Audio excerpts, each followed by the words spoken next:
and welcome to Superbwoman Sundays at 7. I'm your host, Janet Neal, the founder and queen bee at the Superbwoman Incorporated. I'm so glad that you've joined us. And of course, I've got another superb woman here as my guest today, Roberta Mittman. I'm going to introduce you to Roberta in just 1 second, but first of all, let me tell you about the Superbwoman. I started this company with the belief that women can change this world when we realize it. And I have been blessed to meet so many superb women on my path, women who are comfortable in their own skin, women who have learned to be themselves, and women who are doing amazing things as a result and putting back positive energy. Roberta is one of those women. Roberta and I met at networking events, women's networking events, and we share same philosophies, we share a lot of the same contacts, and I just have really enjoyed getting to know her. She is a licensed acupuncturist and certified nutritional consultant in New York City. She was the founder of the Park Avenue Center for Wellbeing, and she is one of those women who is following what is important to her. She is following her bee and is combining both Western and Eastern modalities to help people to reach their best health and best wellness. So, Roberta, thank you so much for being my guest today. Oh, thank you so much, Janet. It's such a pleasure to be here. Well, we were talking earlier about your background, and you were telling me about your father being an MD that was one of the first, was he the first licensed acupuncturist, MDs that was an acupuncturist? Yeah, he was one of the first. I think it was a single digit number on his license. Wow. In New York State. You're right. Oh, that's fabulous. So, trailblazer. What was his name? No, I said he was a trailblazer. Oh, a trailblazer. Yeah. Trailblazer, absolutely. So you had this great inspiration in front of you, and yet you kind of veered away from science in the beginning and went towards liberal arts education. So you obviously came back around. So tell us your story. How did you go from, growing up with this man who is really at the forefront, kind of going a different path, but then coming back around to kind of following in his footsteps? Right. Yeah. I love the way that you put that, because honestly, I haven't really looked at it that way before. I guess because I'm so involved in what I'm doing that, that's my life. Right. Mm-hmm. But when I look back, I remember that alternative medicine and thinking outside of the box is really like in my gene pool, because it was something that I was raised with. And it just seemed like a very natural thing for people to think like a little differently. And that really came from my dad, as you mentioned. And he was a traditional MD. I like to say, it's going to date me, of course, but he was a Marcus Welby type. He was a house call with a little black bag. Mm-hmm. And I would sometimes go with him on these house calls. He had a very busy practice in Westchester, New York, in the suburbs. And he was a traditional family physician at that time. But he always had this desire and a passion to investigate other options for patients where Western medicine was coming up short, or honestly, he just didn't want to write so many prescriptions. He really was looking at the body's natural ways to recover and what that would do. Yeah. And so even as a young child, I remember him talking to us and playing games about hypnotherapy. He loved even, it was the forerunner of EFT. It was called thought field therapy. So he was busy tapping and doing different things. And I mean, people thought he was a little nutty, actually, Janet. But he got results and was like so booked. And then he fell in love with acupuncture. And that was really his passion.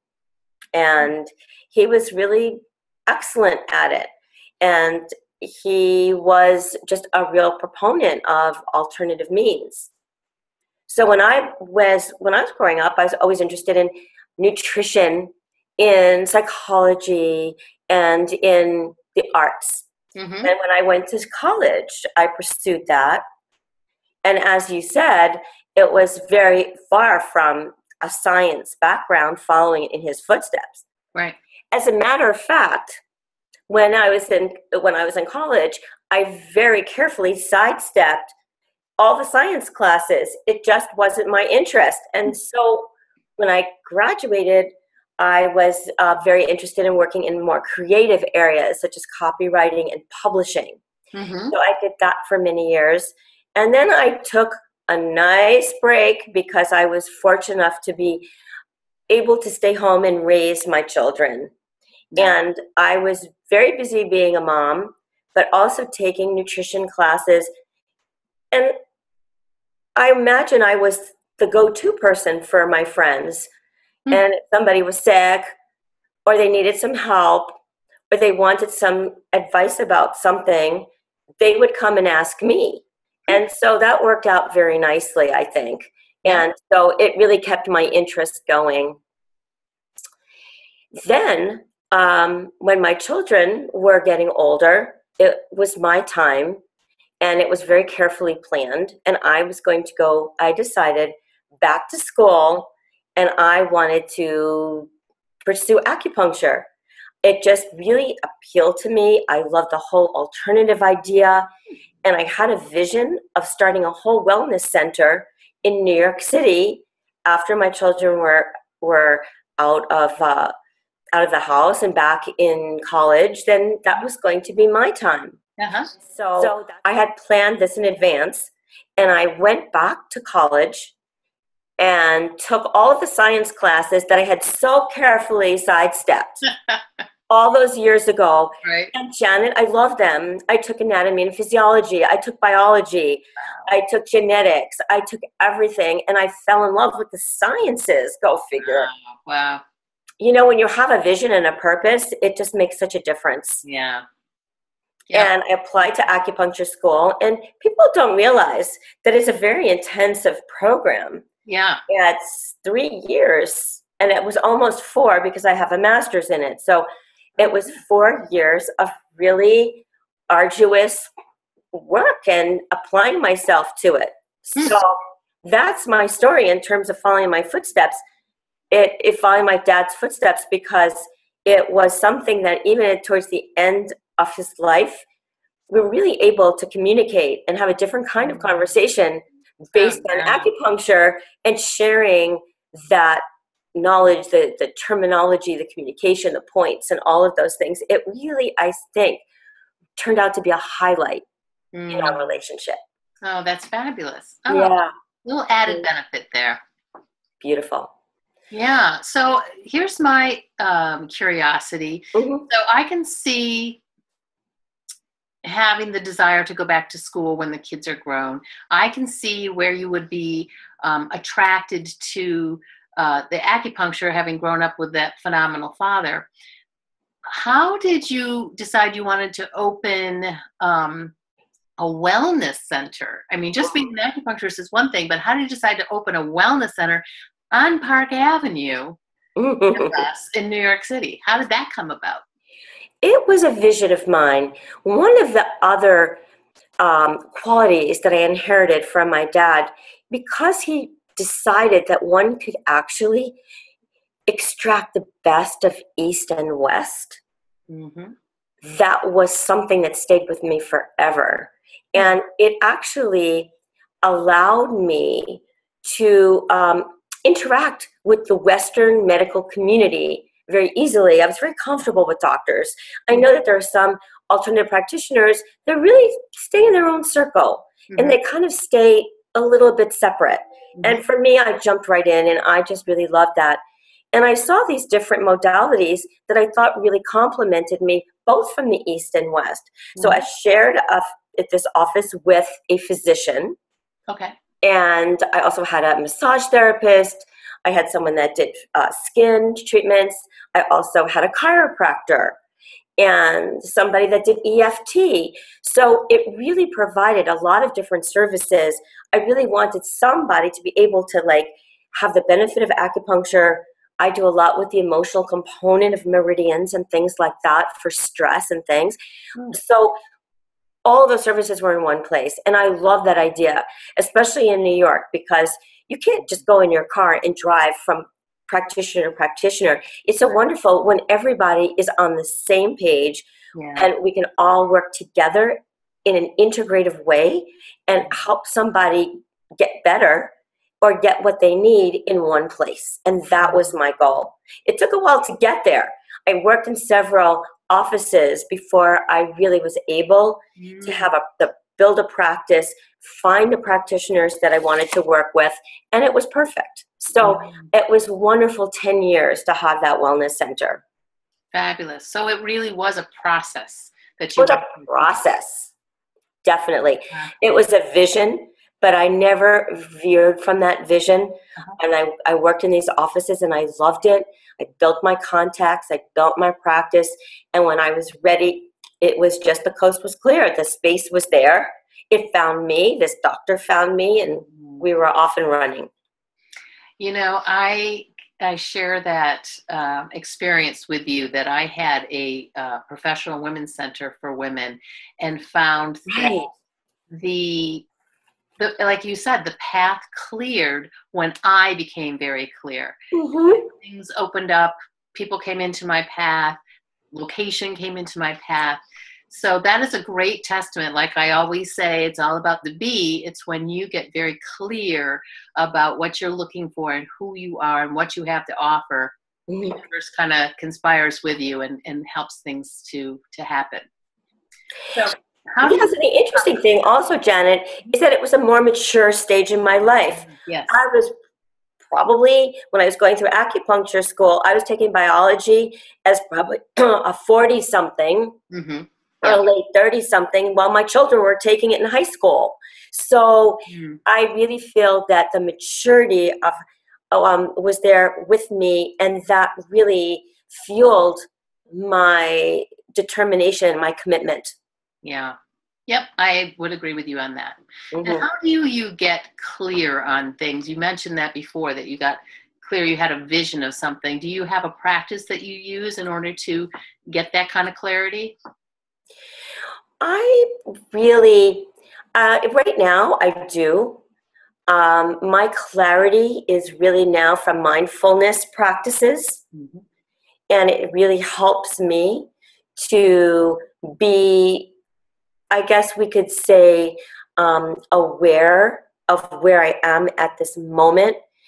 And it also helps me to really clarify my vision, because other things might get in the way of, like, oh, but you're this and you should be doing that and you shouldn't be doing this and what if, and all those worries and things. And so my mindfulness practice, which allows me to be curiously aware, is helping me to stay really focused on what's really important to me and not what I've been told I could be doing. Yeah. So I would say that would be it. I really love that phrase, curiously aware. That's really important. So we were talking about another aspect of your journey that I think is really significant, about the story about your sister and how that played into a major role into your life. You want to share that with us? Oh, thank you. I would love to. And I must also just preface by saying it really has shaped me and added to the vision that we just spoke about where I want to go. Because that was something that really changed my life at a very, in so many different ways, and continues to do that. So basically, just a quick little background is that I have a sister who we're very close in age, and I live in New York. She lives in Boston, so we don't live that far apart, but we've always been very, very close. And she came down with, all of a sudden, a very acute kidney infection. And it was one of those things that just kind of came like that. It was like no warning, no real symptomology that she could even put her finger on. And she was hospitalized because her kidneys basically shut down overnight. It was one of those really unfortunate, freaky things. And as a matter of fact, it's one of the things when you ask a doctor and say, well, what is that? And they go, well, I don't know. I've read about it, but I never met anybody that had this. Oh, wow. No. So when I went to visit her in the hospital in Boston, I looked and saw all these tubes and all these things attached to her, dialysis, things that clean the blood, things that do. It was like something from a movie. And I thought to myself, oh, this looks like a transplant in the making. So I said to the doctor, I don't know, like, what do you think? Are these kidneys going to be able to wake up and regenerate and whatever? He said, oh, yeah, she's going to be fine. It's going to be okay. We're treating it aggressively. So as we know, as you can probably tell by the story, is that she needed a transplant. And I was her only sister. And I raised my hand as she would have done for me in a heartbeat, and I volunteered. So we found out that what we needed was for me to pass 2 criteria. One was to be a really, really good genetic match, or as perfect as you could be. And the second thing was to be in really, really good health. So, okay, no problem. So can you imagine, here I am with a very thriving practice in my wellness center, and I get a phone call saying, congratulations, I think, you've just passed half of the criteria. And I said, just half? Like, which one? They said, you're a perfect genetic match. The health part, not so much. Wow. And honestly, that was like, talk about cold water in your face. Yeah. Because here I am, a healthcare practitioner, really there for everybody, helping people to get well. And all of a sudden, I couldn't even donate a kidney to my sister because of certain tests and things that really were not coming out the way they should. And I think that really was a wake-up call, if you could say, for me. In the biggest way, it was embarrassing, I have to tell you. I was really like, I just couldn't believe it. And so I just said, okay, what do I need to do? I'm going to do it today. Yeah. And I started on my own boot camp, and I changed the way I thought about things. I changed the way I made my boundaries. I changed the way I ate. I changed the way I slept. I changed my hours. I changed everything. Stress, everything. And within a short amount of time, I crafted this program for myself that I actually aced all of those tests. I got everything back up there, and I was able to donate that kidney. And there's a happy ending. My sister, and this has been 12 years ago, is doing beautifully still. Wonderful. And I felt great from the start. I had a really pretty easy recovery, I must say, because I was in such great health. I really worked on it. And that really helped me forge my path to help other people. And I know from firsthand experience how easy it is to put our own health and well-being on the back burner, because it happened to me. Yeah. Well, what better testament than something that you have lived through yourself, I'm sure. Exactly. So much in your practice and helping people. Absolutely. It was life-changing for everybody, and it was such a big gift, not only, of course, for her, but it was a huge gift for me. Yeah, absolutely. So I heard you mention in your prior conversation a couple of the words should. And I always talk about how superb women I have noticed have learned to let go of the shoulds. I know that you have. Can you share a couple of those with us? Yes, thank you. Yes, I'd be happy to. One of the biggest shoulds that I work with myself, and I'm working with all of my clients, my coaching clients who are across the country. They're above 40, 50, 60, and we're all in the same sandbox together. And the big should is, when you're older, you should be doing this. You should have achieved something. You should be smarter, you should be more resilient, you should be all of those different things. Mm-hmm. And honestly, I have let that go, and I tell everybody, please, let's let those go, because we are where we are for a reason. Yeah. If you are not where you thought you'd be, you know, you have divorce, have a spouse that's passed away, your children move away, they're back with you, they have children, they don't have children, you're a grandparent, you're not a grandparent. So many things happen. We have these preconceived ideas of, yes, you should be a little old lady going out to pasture and just being quiet and just taking what comes, or whatever, all those shoulds. And I'm saying there are no shoulds anymore. We're rewriting that book, because now we're all living so much longer. We just don't have a guidebook. So there are no shoulds. We're creating it as we go. Beautiful. Beautiful. Yeah. Creating your own guidebook. Another gem there. So another thing that I have noticed about superb women is they've realized they cannot do it by themselves. Sure. So obviously, your father has been a big influence. Have there been other people who have helped you on your path? I know for a fact I cannot be my own practitioner. I'm not my own coach. So I have taken advantage of people who are really there to help me. I've gone to other alternative care practitioners. I've have wonderful therapists. I have people who help me with exercise and moving, because that's the first thing that I am going to blow off. If I don't have someone to show up for, then it's honestly, I love to exercise, but I just get too busy. So I have so many people, and I have people like yourself, Janet, who are so really a part of the women's community and are really doing so many wonderful programs. I know you're starting this beautiful new program for the women's community, and you're so active.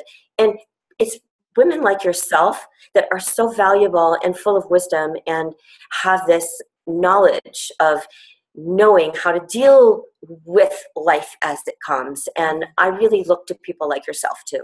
Oh, that's very sweet. Thank you very much. And You're welcome. I would agree that, having a community of women, a tribe of superb women, as I like to say, absolutely, is just vital. So yes, I'm glad that you're a part of that as well. Thank you. So what about gratitude? How does that factor into your world? Huge. It's huge. And I think that my mindfulness practice of being curiously aware has really taken me down the gratitude path almost every time. Yeah. I develop these mindfulness secrets, you could say, that are very practical, and I infuse in my day it just whenever I can. And that really takes me really to a place of gratitude, because I'm not sitting there down and feeling like, oh, about this person and that person. I can really let all of that go. And I am so thankful, A, for being a woman at this day and age in the 21st century. It's amazing. And also for having all of these wonderful developments, and that alternative practice is being really coming into its own. We have a long way to go. And also just for having my family and for having support. I am just so excited by the way things are going, that it really is very easy for me to feel that gratitude. I'm just very thankful. That's wonderful. Can you share with us, is there something quick that you could share with us?